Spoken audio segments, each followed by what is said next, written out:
30 درندے 5 دن معصوم بچی سریعام مار کھاتے یہ لوگ معافی کے قابل نہیں. سریعام سزا تو دی گئی مگر کیا یہ کافی ہے؟ آپ کو 2012 کا وہ دہلی ریپ کیس تو یاد ہوگا جس میں ایک نوجوان لڑکی کو چلتی بس میں بے دردی سے اجتماعی زیادتی کا نشانہ بنایا گیا جو بعد ازاں چل بسی. اس کے 4 مجرموں کو سزائے موت ہوئی مگر پھر بھی درندے عبرت حاصل نہ کر سکے. 13 سالہ بچی 5 دن کا عذاب. سری گنگا نگر کی وہ رات جس نے پورے بھارت کو ہلا کے رکھ دیا تھا. بعض راتیں صرف اندھیری نہیں وہ کسی کی پوری زندگی نگل لیتی ہیں. 18 جون 2026 کی وہ شام بھی عام دنوں جیسی ہی تھی. راجستھان کے ضلع سری گنگا نگر میں رہنے والی 13 سالہ بچی جو 8ویں جماعت کی طالبہ تھی اپنے ایک جاننے والے سے ملنے گھر سے نکلی. اس نے شاید سوچا بھی نہ تھا کہ چند گھنٹوں بعد اس کی زندگی ہمیشہ کے لیے بدل جائے گی. گھر میں ماں نے معمول کے مطابق کہا تھا جلدی واپس آ جانا بیٹا. یہ وہ آخری جملہ تھا جو اس بچی نے آزادی کے ساتھ سنا. بچی اپنی دوست کے گھر سے نکلتی ہے. گھر جانے کا راستہ دیکھتی ہے لیکن کافی دیر ہو چکی تھی اور رات بڑھنے لگی تھی. بچی کو یہ خوف تھا کہ گھر واپسی پر ماں کی ڈانٹ سننی پڑے گی مگر یہ نہ تھا کہ اس بڑے شہر میں اس کو کچھ درندے نوچ کھائیں گے. بچی کو ایک رکشہ آتا نظر آتا ہے. وہ ہاتھ دے کر اسے رکنے کا اشارہ کرتی ہے. آٹو رکشہ جسے رام بابو نام کا شخص چلا رہا تھا بچی کو دیکھتا ہے اور بس اس کی نیت خراب ہو جاتی ہے. بچی گھر کا پتہ بتاتی ہے اور پوچھتی ہے انکل چلو گے؟ ہاں ہاں کیوں نہیں.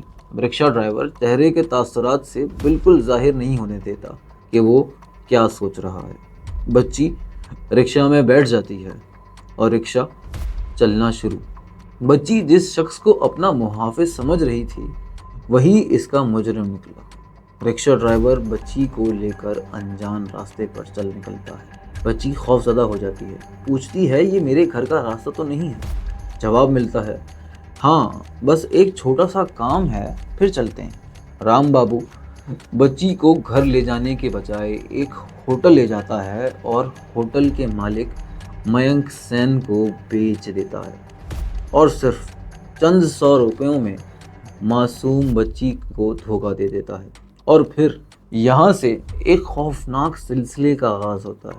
اگلے 4 سے 5 دن اس بچی پر قیامت بن کر گزرتے ہیں. بچی کو مختلف ہوٹلوں میں منتقل کیا جاتا ہے جن میں جائے ان سفائر گھٹن گڑھ اور دیگر مقامات شامل تھے. معتد افراد اس جرم میں ملوث تھے اور متاثرہ بچی کو مسلسل قید میں رکھا گیا. وہ بار بار گھر جانے کی التجا کر رہی تھی. اسے اپنی ماں یاد آ رہی تھی، اپنا کمرہ، اپنی کتابیں، اپنا اسکول اور وہ زندگی جو اب شاید کبھی پہلی جیسی نہیں رہے گی. گھر میں والدین ہر گزرتے لمحے کے ساتھ ٹوٹ رہے تھے. ماں دروازے کی طرف دیکھتی اور ہر آہٹ پر سمجھتی کہ شاید بیٹی واپس آ گئی. باپ پولیس اسٹیشن کے چکر لگاتا رہا. ہر افسر سے ایک ہی سوال پوچھتا رہا میری بیٹی کہاں ہے؟ لیکن بچی کو ایک ہوٹل سے دوسرے اور پھر تیسرے ہوٹل میں فروخت کیا جاتا رہا. 13 سالہ بچی کو 30 افراد نے زیادتی کا نشانہ بنایا. وہ درد سے تڑپتی اور چیختی تو ظالم مجرم اسے شراب پلاتے. وہ بے ہوش ہو جاتی اور پھر اس کے ساتھ زیادتی کرتے. پولیس کی کارروائی 22 جون 2026 کی رات پولیس نے کارروائی کرتے ہوئے ایک ہوٹل پر چھاپا مارا. وہاں سے بچی کو بازیاب کر لیا گیا. پولیس کے مطابق اس کی جسمانی اور ذہنی حالت انتہائی خراب تھی جس کے بعد اسے فوری طبی امداد اور تحفظ فراہم کیا گیا. یہ لمحہ والدین کے لیے سکون کا نہیں بلکہ ایک نئے امتحان کا آغاز تھا کیونکہ ان کی بیٹی تو واپس آ گئی تھی مگر اس کا بچپن کہیں پیچھے رہ گیا تھا. تحقیقات کے دوران معتد افراد کو گرفتار کیا گیا.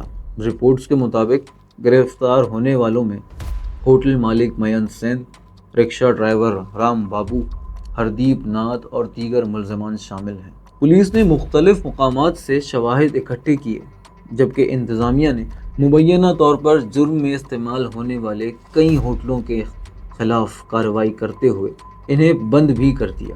تفتیش کا دائرہ مزید وسیع کیا گیا تاکہ اس جرم میں ملوث ہر شخص کو قانون کے کھٹگڑے میں کھڑا کیا جا سکے۔ ایک سوال جو پورے معاشرے سے ہے، آخر ایک 13 سالہ بچی کس کی ذمہ داری ہے؟ صرف اس کے والدین کی؟ صرف پولیس کی؟